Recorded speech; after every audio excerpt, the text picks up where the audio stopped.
प्यारे दोस्तों, आज हम आपको एक अनोखा और अजीबो गरीब वाकया सुनाएंगे। एक ऐसी बकरी का जो कि अजान दिया करती थी। यह मंजर देखने के बाद तमाम गांव वाले हैरान रह गए और वहां का बादशाह भी इस बात पर हैरान था कि आखिर बकरी अजान कैसे दे सकती है। तो इस वाकये को मुकम्मल तौर पर जानने के लिए आप तमाम लोगों से गुजारिश है कि हमारे साथ आखिर तक जरूर रहिएगा। बादशाह अपने तख्त पर बैठा हुआ था। मिस्र का एक कासिद आया, बादशाह से अर्ज की कि बादशाह सलामत, तूफानी बारिशों ने न सिर्फ हमारे घर बल्कि मस्जिद को भी शहीद कर दिया। लोग खुले आसमान तले सोने पर मजबूर हैं। कितने ही लोग सैलाब पानी में बह गए और कितने ही लोगों की साल भर की कमाई इस सैलाब की नजर हो गई।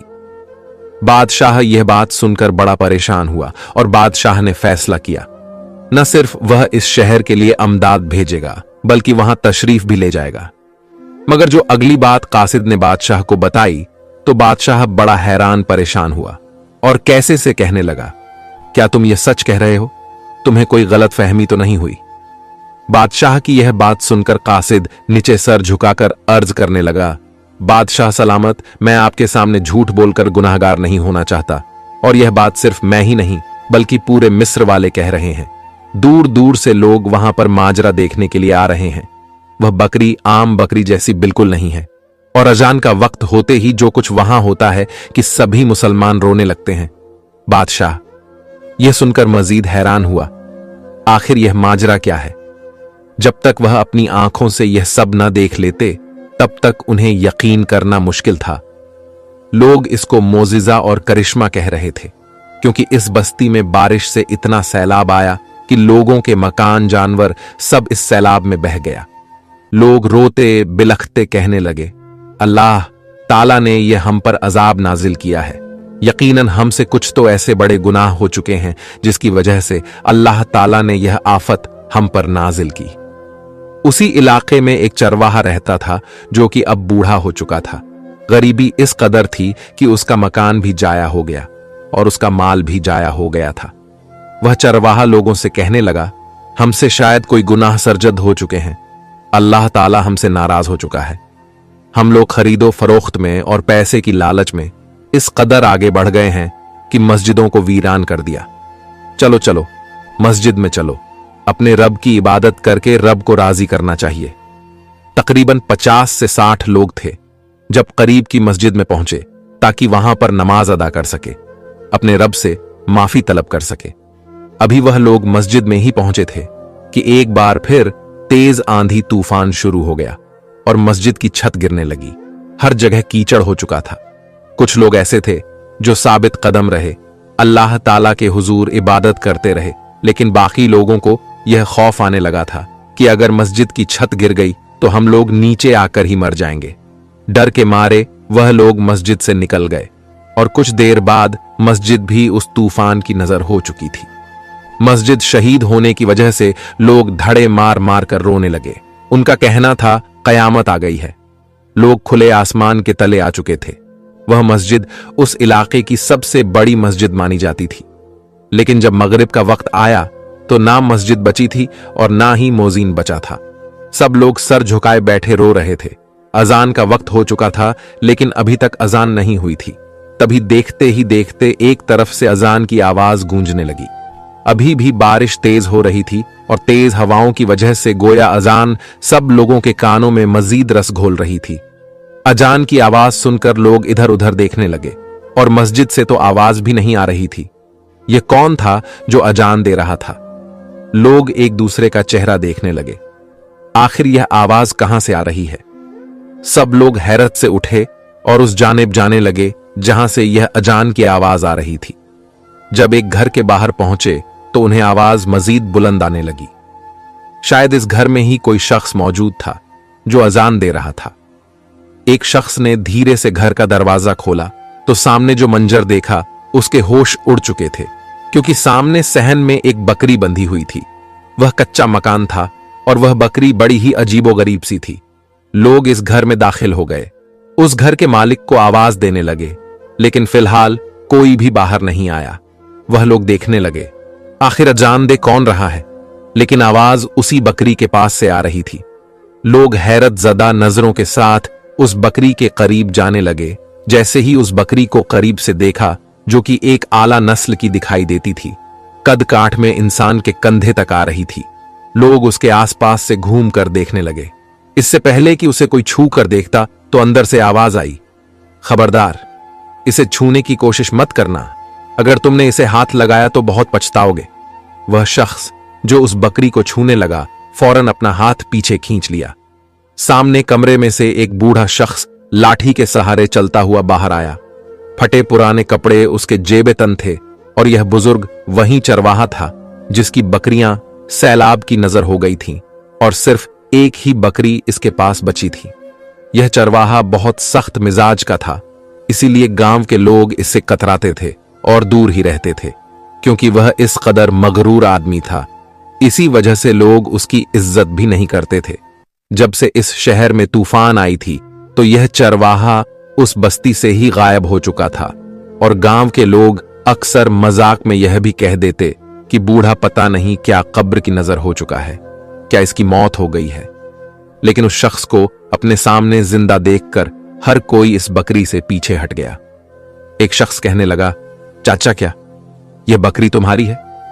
वह शख्स माथे पर बल डालकर आगे बढ़ा और कहने लगा, हां, जब मेरे घर की चार दीवारी में मौजूद हो, मेरे ही घर में बंदी है, तो फिर मेरी ही हुई ना। वह शख्स उसके सख्त अल्फाज सुनकर पीछे हट गया।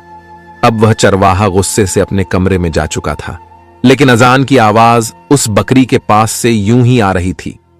उस वक्त सब लोग अजान के एहतराम में खामोश रहे, लेकिन बाद में फिर हैरान होकर पूछने लगे, ऐ चाचा, अजान की आवाज इसी घर में से आ रही है क्या? यह अजान आप दे रहे हो? आपके घर में कोई मुआज्जिन मौजूद है? तो उस चरवाहे ने बकरी की तरफ उंगली करके इशारा किया तो लोग बकरी की तरफ देखने लगे। चरवाहे ने लोगों को बताया कि यह बकरी अजान दे रही है। यह बात सुनकर लोग हक्के बक्के रह गए और चरवाहे को बुरा भला कहने लगे।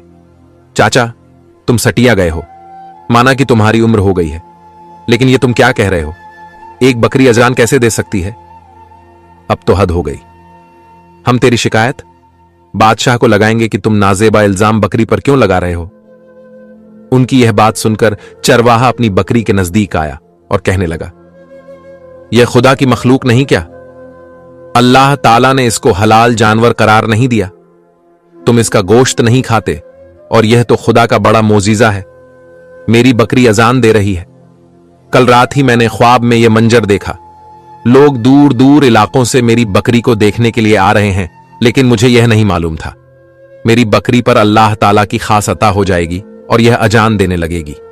जब इस इलाके में अल्लाह ताला की तरफ से यह आफत आ चुकी है, मस्जिद गिर चुकी है, तो शायद अल्लाह ताला ने अपना कोई मोजिजा दिखाना हो, इसीलिए इस बकरी की जुबान से अजान दिलवाई। फिर चरवाहे ने सब लोगों को बकरी से दूर होने का कह दिया।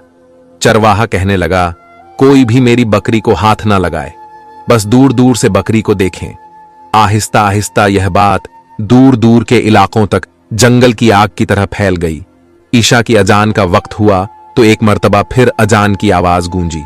पूरे गांव में अजान की आवाज इसी घर से गूंज रही थी। वह बकरी ही अजान दे रही थी। जैसे जैसे अजान का वक्त करीब आता, वह बकरी किबला रुख की तरफ खड़ी हो जाती और उसका पेट इस कदर फूल जाता जैसे अजान की आवाज इस बकरी के पेट से ही निकल रही हो। अब तो गांव से दूर दूर लोगों की ख्वाहिश थी, हम इस बकरी को देखने जाएं। चरवाहे ने बकरी के इर्द गिर्द दायरा बना दिया था। बकरी को लोग दूर से ही देख सकते थे, हाथ नहीं लगा सकते थे। लोग जब इस बकरी की जियारत करने के लिए आते तो हैरान हो जाते। एक बकरी भला अजान भी दे सकती है? यह बात किसी मोजिजा से कम नहीं थी। सबसे ज्यादा लोगों को यह बात हैरान कर रही थी। जब से इस बकरी ने अजान देनी शुरू की थी, तब से बारिश भी दोबारा नहीं हुई थी, यानी कि बारिश थम चुकी थी और गली बाजारों का सारा पानी गायब हो चुका था। धीरे धीरे इलाके खुश्क होने लगे और जहां जहां इलाके का पानी खत्म हुआ, वहां वहां खेतों में हरियाली आने लगी। जहां पर पानी भरी थी, वहां पर अनाज उगने लगा। हर कोई इस बकरी को बाबरकत कह रहा था। बकरी अल्लाह का इस कदर इबादत कर रही है तो हम उस बकरी के मालिक से जरूर मिलेंगे जिसने अल्लाह का नाम लेना शुरू किया और उसको इनाम से नवाजेंगे। गांव के दूर से जो लोग इस बकरी को देखने आते थे काफी चढ़ावे भी लेकर आते थे। कुछ लोग तो मन्नतें मांगने लगे थे। जो कोई कारोबार से परेशान होता वह कारोबार के लिए मन्नत मांगता, जो औलाद के लिए परेशान होता वह औलाद के लिए, यानी कि हर कोई अपना मसला लेकर उस बकरी से दुआएं करवाने लगा। बादशाह कहने लगा, यह बात तो हद से तवज्जो कर गई। बादशाह ने जल्दी से अपने वजीर को इस इलाके में भेजा और कहा, जल्दी से तुम सारा जायजा लेकर आओ। क्या हकीकत है, यह बकरी अजान देती है या लोगों ने अफवाह फैला रखी है? जब वजीर वहां पहुंचे तो उन्होंने भी यह सारा माजरा अपनी आंखों से देख लिया। जब हैरान होकर वापस लौट कर आए और बादशाह से कहने लगे, बादशाह सलामत, लोग जो कुछ भी कह रहे हैं बिल्कुल सच है। बादशाह को इस बात पर बड़ा गुस्सा आया कि यह मेरे वजीर भी उस बकरी के गर्विदा हो चुके हैं। अगर उन लोगों को मजीद डील दे दी तो ये इस बकरी को खुदा का शरीक ठहराएंगे। इतने में वहां पर एक शख्स बैठा हुआ जो बकरी का मोजिजा बयान कर रहा था, उसकी तारीफें कर रहा था। बादशाह ने उसे खामोश करवाया और कहा, हो सकता है यह सिर्फ और सिर्फ आंखों का धोखा हो, लेकिन जो कुछ बादशाह के वजीर वहां पर अपनी आंखों से देख कर आ रहे थे उस सब की वजह से बादशाह बहुत परेशान था। बादशाह ने फौरन सवारी तैयार करवाई और सिपाहियों को हुक्म दिया, मेरे लिए आम लिबास लाया जाए। मैं भेस बदलकर उस बस्ती में जाऊंगा और यह सारा माजरा अपनी आंखों से देखूंगा। सिपाहियों ने बिल्कुल ऐसा ही किया। उस शहर से तिजारत काफिले भी गुजर रहे थे और जब इन लोगों को बकरी के बारे में पता लगता तो वापसी पर उस बकरी को देखे बिना वापस नहीं आते थे। बादशाह ने अपना भेस बिल्कुल मिस्र के ताजीरों की तरह बनाया। अपने साथ एक ऊंट लिया जिस पर कुछ सामान लादा हुआ था। फिर मिस्र के बाजार में दाखिल हो गए जहां पर हर कोई इस बकरी की बातें कर रहा था। कह रहा था, हम तो नमाज ही तब पढ़ेंगे जब वह बकरी अजान देगी। इनमें से एक शख्स बोला, देखो बड़ी ही करामाती बकरी है। कल इस बकरी की अजान सुनकर हमने नमाज अदा की तो आज मेरी दुकान पर गाहक ही गाहक आए हैं। मैं मुनाफे में जा रहा हूं। इस तरह की बातें बादशाह ने जब सुनी तो वह शदीद परेशान हुए। उनका दिल कांप कर रह गया कि सचमुच वह बकरी इतनी करामाती है। बादशाह एक शख्स की दुकान पर जाकर रुका और उससे सवाल करने लगा, भाई मैं ईरान से यहां तिजारत के सिलसिले में आया हूं। ये तुम लोग किस बकरी की बात कर रहे हो? जब उन लोगों ने बकरी के बारे में बताया और यह भी बताया कि वह फलां मोहल्ले में फलां जगह पर एक बुजुर्ग चरवाहे के घर पर है, तो बादशाह ने कहा, अब मैं भी उस घर में बकरी देखने जा रहा हूं। जैसे ही बादशाह उस मोहल्ले में दाखिल हुआ तो उन्हें एक बहुत बड़ी भीड़ नजर आई। लोग एक पर एक वहां आ रहे थे। ऐसा लग रहा था जैसे पूरी दुनिया से लोग यहीं पर आ चुके हैं और इसी मोहल्ले में सब समा चुके हैं। बादशाह वहां पर आने वाले लोगों को देख रहा था जो बहुत खुश दिखाई दे रहे थे और हैरान भी थे। और जिस गली में उस शख्स का घर था वह बकरी उस घर में मौजूद थी। वह गली तो मुकम्मल तौर पर लोगों से भरी हुई थी और शोर शराबा हो रहा था। ऐसा लग रहा था जैसे यहां पर कोई लड़ाई फसाद हो गया हो। बादशाह ने इतने रश में सर उठाकर जब उस बकरी को देखना चाहा, उसकी जियारत करनी चाहिए। बादशाह भी उन्हीं लोगों में शामिल थे। सहन के दरमियान में खड़ी हुई वह बकरी लोगों को हैरान कुन नजरों से देख रही थी। तब तक जौहर की नमाज का वक्त हो चुका था। उन सब में एक बूढ़ा शख्स भी मौजूद था। सबको घूर घूर कर देख रहा था। गुस्से से यह भी कहने लगा, यह मेरा घर है, कोई अजायब घर नहीं, और तुम लोगों ने मेरे घर और बकरी का तमाशा बना दिया। जाओ तुम लोग यहां से और मेरी बकरी को अकेला छोड़ दो। क्यों? तुम इस बेजुबान जानवर को मजीद खौफजदा कर रहे हो। लेकिन उस बकरी को देखने के लिए लोग मजबूर होकर उस आदमी के हाथ पर पैसे रख रहे थे। कोई अशरफियां से भरी थैली उस शख्स के आगे रख रहा था, बस किसी तरह इस बकरी की जियारत कर सके। वह बूढ़ा शख्स